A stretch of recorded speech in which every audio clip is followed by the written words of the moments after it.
If you've been following this channel for a while, you've probably noticed that every couple of years I get the urge to try making miniature plants and flowers. Each time, I'm reminded that I'm not exactly a natural at it, but it's the effort that counts, right? And if you're new here, welcome, I'm Stella and it's great to meet you. If you're also on a quest to craft tiny dollhouse flowers and plants, this video is definitely for you. As always, I've got some free templates for you to download and they'll be linked in the video, so let's dive in, shall we? For starters, I wanted to make a tiny succulent terrarium because they are so cute, but I'm totally clueless on how to make a real one, so mini replica it is. I began by cutting this little pentagon into clear plastic, and I used a piece of old packaging for this. Next, I cut this part into lightweight cardstock, although you can also use copy paper if you prefer. I carefully glued the two tiny frames over the plastic part, using a multi-purpose glue applied with a toothpick.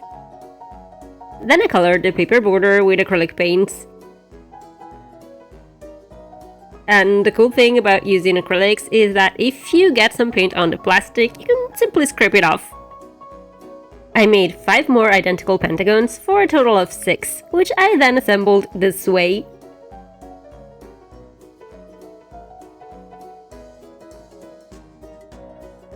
Next, I cut this part 4 times, and just as I did for the previous ones, I sandwiched each plastic layer between these frames cut into lightweight cardstock. And then I painted them with acrylics.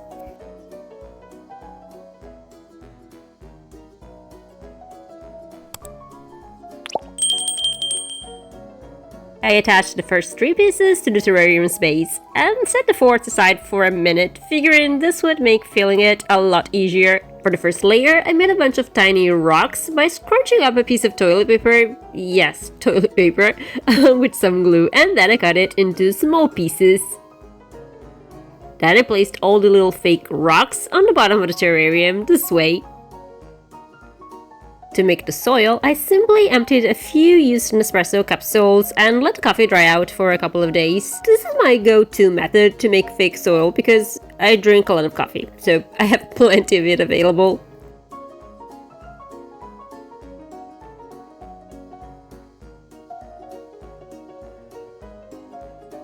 Lastly, I glued a few more tiny rocks over the soil layer as a sort of decoration.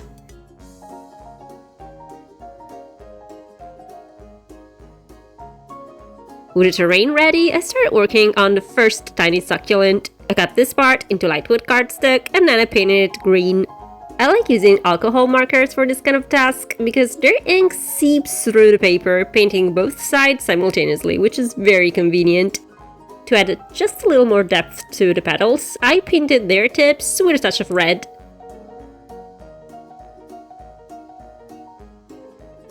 And then I repeated the same step for these parts, although I switched to a lighter shade of green since I felt like the first one was a tad too dark for my taste.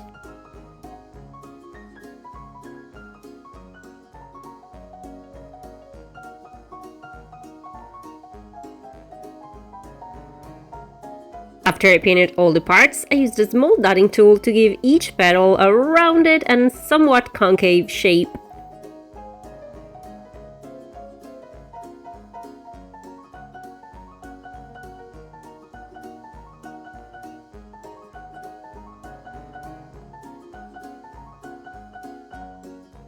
Finally, I assembled all the layers from the biggest to the smallest, like this.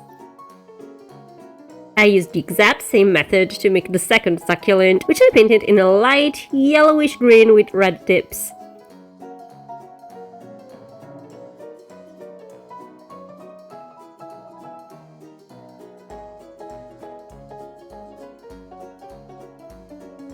And I tried to get a little closer with my phone here to give you a better idea of how I embossed the petals, and you can see it's quite easy. Once all the parts were ready, I assembled them, again going from the biggest to the smallest. To make the third succulent, I cut this part and painted it green. I used a white pen to draw a series of small dots on every petal this way, and once again I tried to get up closer with the camera to show it a little better. Oh, and just a reminder, if you have a Cricut or a Silhouette cutting machine, you can use my digital templates, which you can find in my shop, linked in the description. I embossed all the petals with a fine dotting tool. Then I sort of pinched them close with my fingers, like this. I glued all the succulents into the terrarium. And lastly, I attached the final panel in place. At this point, I was feeling a bit more confident, so I decided to make another miniature terrarium, and this time I'm stepping it up with a more complex shape. For starters, I cut the bottom of the terrarium into lightwood cardstock and painted it with acrylics. Then I cut this part into clear plastic and covered on both sides with these frames. I repeated the step to make a second identical panel. Then I cut this part twice and sandwiched it between these cardstock layers. Finally, I used the same method for this part, which I made 4 times. I colored all the paper frames with acrylic paint.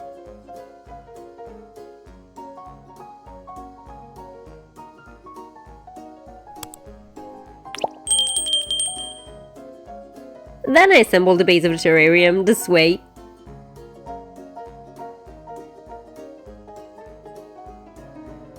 Next, I cut this part into clear plastic and sandwiched it between these 2 frames.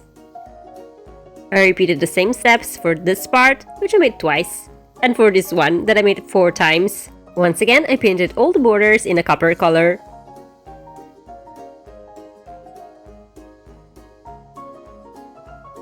And lastly, I attached the panels to the terrarium to make its roof.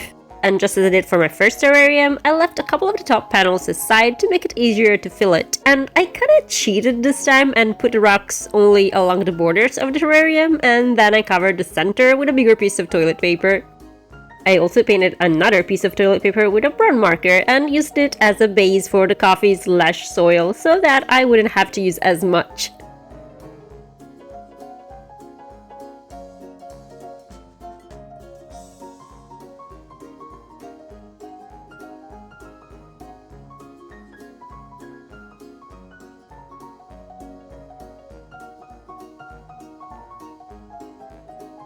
Finally, just as I did for my first terrarium, I placed a few more tiny rocks on the terrain.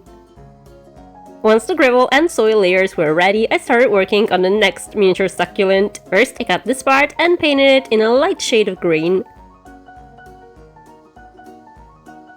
Then I colored the tip of each petal red.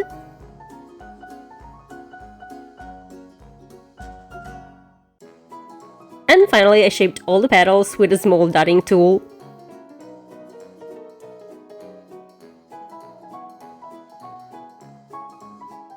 I repeated the same steps for these parts, and then I assembled them like this. And this time, I decided to coat the succulent with a light layer of gloss varnish to give it a subtle shine.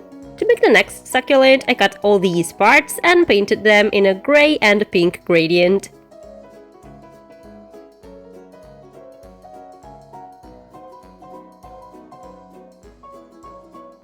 I shaped all the petals with a fine dotting tool.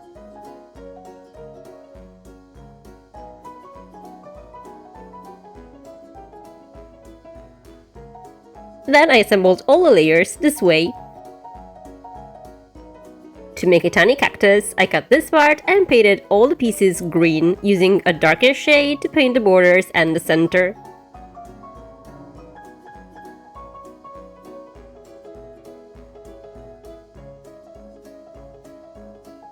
Then I carefully folded each part in half, using a ruler and a palette knife to help get a nice clean fold.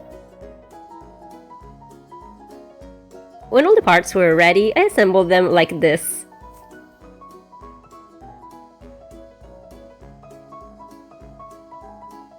To give the cactus some depth, I painted some areas in a darker green shade. Then I used a white pen to draw some tiny dots along every edge.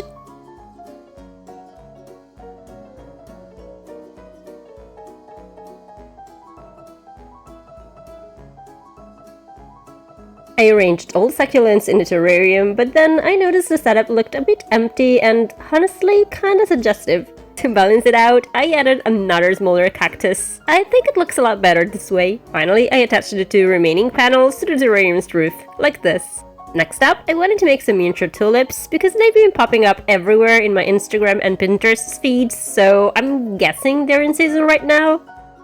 To make a little jug for our tulips, I started by cutting this part into a piece of lightwood cardstock. Then I used a wet sponge to dampen the paper, making it more flexible, before rolling it against the handle of my dotting tool to give it a rounded shape. I put some glue on the little tab on the left side, then I connected the two ends to create a small cylinder. Next I cut this part, dampened it with water, and rolled it against my dotting tool to give it a little bit of a curve. I glued it to the cylinder I made earlier this way. Then I cut this little circle 3 times and glued all the layers together. I attached the final piece to the bottom of the cylinder, like this. Then I cut this part, dampened it with water, and rolled it against my dotting tool. Finally, I wrapped it around the rest of the jug this way.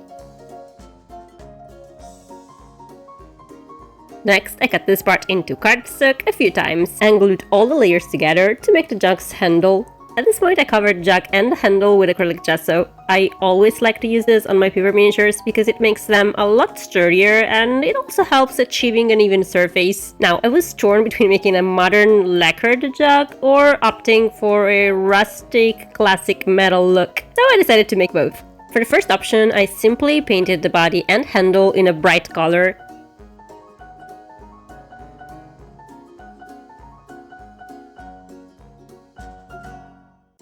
Then I assembled the two parts together, and finally I coated the jug with a generous coat of clear nail polish.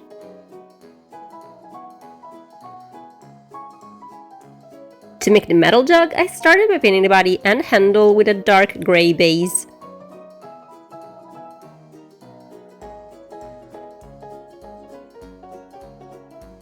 Then I used a super old and kinda wispy paintbrush to add another layer in a lighter grey shade. And as you can see, I basically patted the paint with a brush to achieve this kind of splotchy, rusty texture. I attached the handle to the jug. Then I gave it a bit of a shine by patting it with a little clear varnish. I figured that an old metal jug wouldn't be shiny all over, and just in spots here and there. With the jugs done, I moved on to the tulips. I cut out all these leaves with my cutting machine, then I painted them in various shades of green, and I actually left them on the cutting mat while painting to prevent them from moving around. And if you're making this using my fruit printable template, I suggest you paint the leaves before cutting them for the same reason.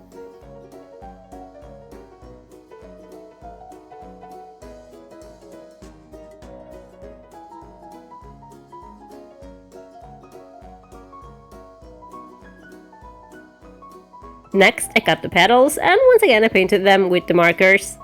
I had a lot of fun experimenting with various colors and color combinations. A cool thing about alcohol markers is that they come in a giant range of hues, and they're super easy to blend. I'll have them linked in the description along with all the other supplies I used for this project in case you're curious to try them. However, watercolors or colored pencils will work just as well. I think chalks too if you have them.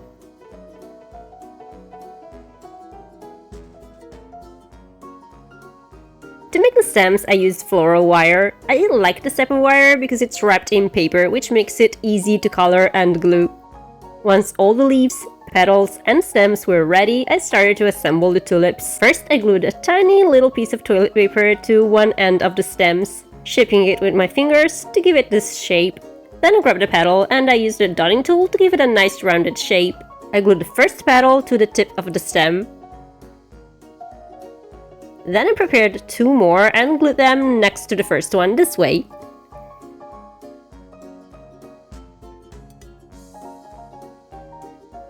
I added the second row of petals, and this time I only glued them at the base so that the top part would stay slightly open like this. And I ended up using an average of 7 petals for each flower. Next, I took one of the leaves and shaped it by pinching it at the base this way and curling it a little. I glued the leaf to the stem, and then I added a couple more. I only used 2 or 3 leaves for each tulip. And I must confess, I got a little carried away and ended up making way more tulips than I originally planned to. At this point, I felt that the stems and leaves looked a little flat, so I colored them with a touch of green acrylic paint. I think this makes them look a little more three-dimensional. And our miniature tulips are ready. Which do you prefer, the tulips or the succulents? As promised, here's the link to the free printable template, and if you're interested in making more dollhouse plants, you should check out this video next. And this is all for today. Until next time, bye!